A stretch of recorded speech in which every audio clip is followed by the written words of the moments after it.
Shalom semuanya, apa kabar? Semoga semuanya dalam keadaan sehat ya. Puji Tuhan. Dan ibu berharap anak-anakku semuanya masih memiliki semangat mengikuti proses pembelajaran yang disampaikan oleh Bapak Ibu Guru. Nah anak-anak, di pertemuan yang lalu kita sudah belajar tentang Allah membentuk keluarga. Maka saat ini kita akan belajar pelajaran agama Kristen bab 2 yang berjudul Dasar Kehidupan Keluarga. Nah, ini dapat kita baca di dalam Yosua 24, Mazmur 128, 1 Korintus 13 dan Efesus 5. Nah anak-anak, melalui materi yang akan kita pelajari saat ini, ada beberapa hal yang akan kita pelajari. Yang pertama, firman Tuhan sebagai pedoman. Yang kedua, kasih Kristus. Yang ketiga, cinta kasih. Dan yang keempat, Kristus adalah kepala keluarga. Melalui materi bab 2 ini, siswa diharapkan dapat yang pertama menjelaskan hubungan yang harus dibangun di dalam keluarga, dan yang kedua menjelaskan tanggung jawab orang tua dalam keluarga sebagai ayah dan ibu. Baiklah, mari kita menyimak uraian materi yang pertama, firman Tuhan sebagai pedoman. Anak-anak, keluarga didirikan atas kehendak Allah. Seorang laki-laki dan seorang perempuan sepakat dan mengikat diri dalam janji kudus di hadapan Allah untuk memulai rumah tangga baru.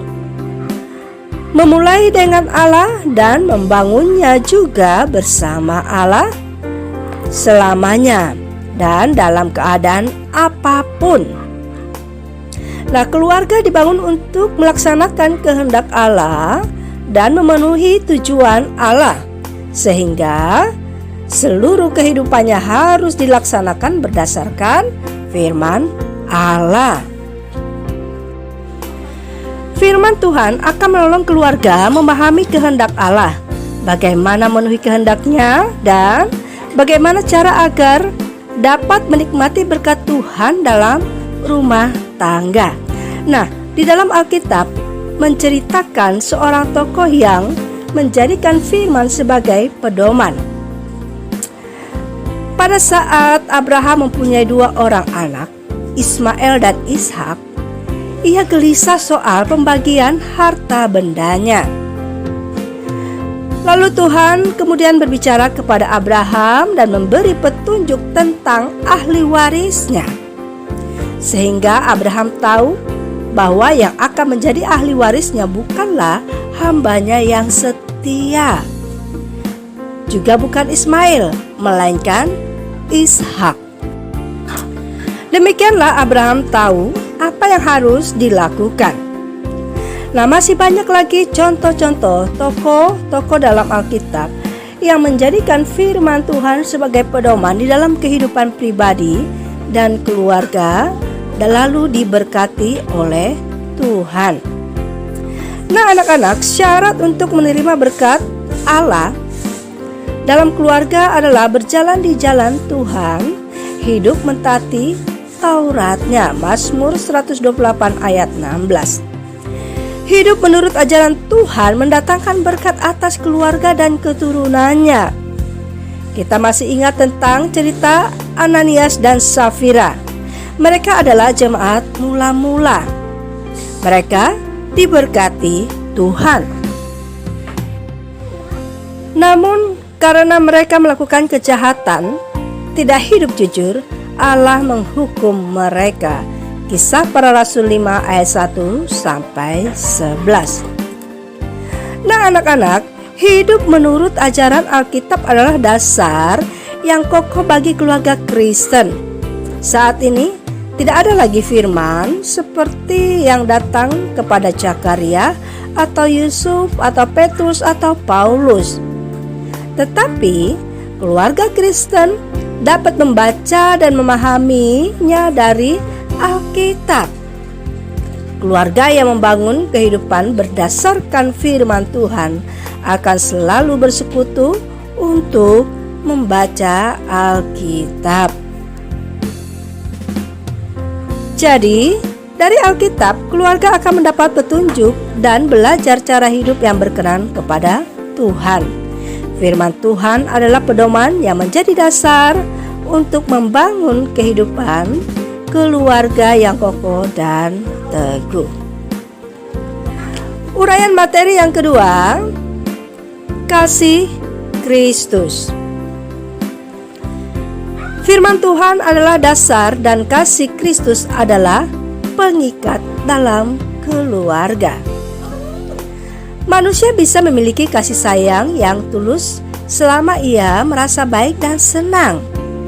Sebab kasih manusia sering kali bersifat semu, tidak dapat bertahan ketika tersakiti, akan goyah pada saat dikecewakan. Kasih manusia juga sering kali egois, harus sesuai dengan keinginannya, ingin menguasai dan mengendalikan sesuai kemauannya. Seharusnya kasih dalam keluarga adalah kasih yang tulus dan murni seperti kasih Kristus, sehingga keluarga tidak akan tergoyahkan oleh keadaan atau peristiwa apapun. Nah, kasih Kristus adalah kasih sejati atau sering disebut dengan kasih agape.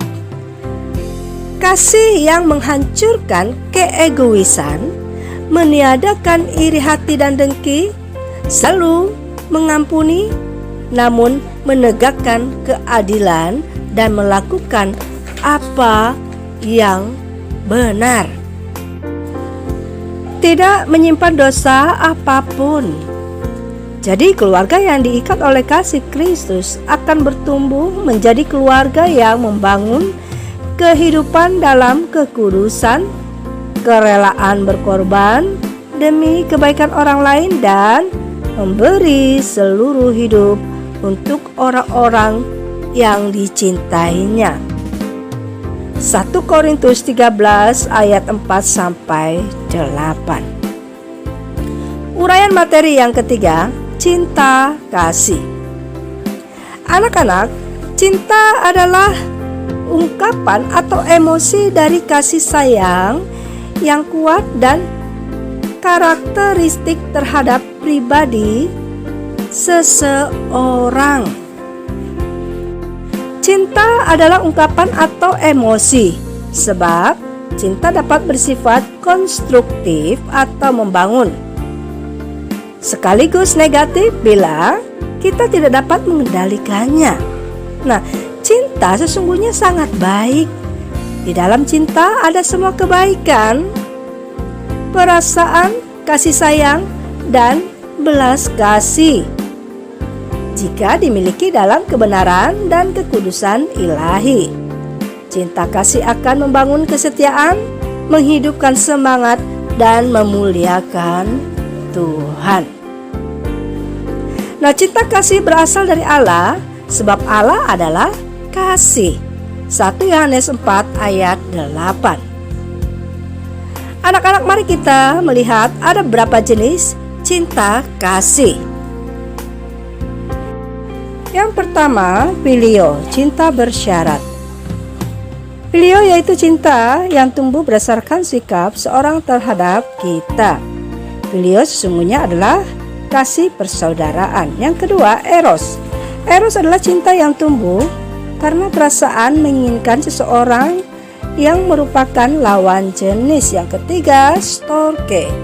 Storge adalah cinta mesra dari orang tua terhadap anak-anaknya. Yang keempat, agape. Agape adalah kasih tak bersyarat. Ini adalah cinta sejati, gambaran kasih Allah terhadap orang berdosa. Kasih inilah yang dapat memulihkan luka hati, mengampuni orang lain, dan menerima keadaan apapun meskipun tersakiti. Agape adalah cinta yang mau berkorban untuk orang lain. Kristus adalah teladan kasih agape. Ia tidak hanya mengasihi dan mengampuni, tetapi memberikan nyawanya untuk menebus manusia berdosa. Nah, cinta ini yang harus mendominasi sebuah keluarga yang takut akan Tuhan. Uraian materi yang keempat, Kristus adalah kepala keluarga. Nah, anak-anak, dalam iman Kristen, Alkitab mengajarkan bahwa Kristus harus menjadi kepala. 1 Korintus 11 ayat 3. Tuhan Yesus sangat mencintai keluarga. Ia selalu peduli pada apapun yang dialami oleh keluarga. Dalam Perjanjian Lama, kepala tidak hanya dipandang sebagai tempat akal atau otak, tetapi juga sumber kehidupan. Nah, Kristus adalah kepala tubuhnya, yaitu gereja. Efesus 5 ayat 23. Kristus kepala setiap orang laki-laki. 1 Korintus 11 ayat 3. Kristus kepala dari segala yang ada. Efesus 1 ayat 22. Kristus kepala dari semua pemerintahan dan penguasa. Kolose 2 ayat 10. Artinya, Kristus adalah sumber kehidupan. Demikian juga pada ketika laki-laki atau suami disebut sebagai kepala perempuan atau istri, maka suami bertanggung jawab memberikan kehidupan kepada istrinya. Jadi anak-anak, Kristus adalah kepala keluarga, sebab Kristus adalah sumber kehidupan bagi keluarga. Ia telah menyediakan bukan hanya kebutuhan jasmani tetapi juga rohani. Sejak pelayanan pertamanya, Kristus telah masuk dalam keluarga, menjawab kebutuhan dan masalah keluarga. Yohanes 2 ayat 1-11. Keluarga yang hendak membangun kehidupannya dengan benar adalah keluarga yang menjadikan Kristus sebagai sumber kehidupan. Keluarga tidak dapat terlepas dari sumber kehidupan sejati. Nah, anak-anak, hari ini kita sudah belajar tentang dasar kehidupan keluarga. Dari pelajaran ini kita mengetahui bahwa firman Tuhan adalah pedoman yang menjadi dasar untuk membangun kehidupan keluarga yang kokoh dan teguh, karena keluarga akan mendapat petunjuk dan belajar cara hidup yang berkenan kepada Tuhan. Keluarga yang diikat oleh kasih Kristus juga akan bertumbuh menjadi keluarga yang membangun kehidupan dalam kekudusan, kerelaan berkorban demi kebaikan orang lain, dan memberi seluruh hidupnya untuk orang-orang yang dicintainya. Kristus adalah kepala keluarga. Sebagai kepala keluarga, Kristus adalah sumber kehidupan bagi keluarga. Jadi keluarga yang hendak membangun kehidupannya dengan benar adalah keluarga yang menjadikan Kristus sebagai sumber kehidupan. Amin. Nah, anak-anak, ini adalah pelajaran kita hari ini. Ibu berharap anak-anakku semuanya dapat mengerti dan memahami dan menerapkannya di dalam kehidupannya masing-masing. Ibu ucapkan terima kasih atas perhatiannya. Sampai bertemu di waktu yang akan datang. Tuhan Yesus memberkati. Shalom.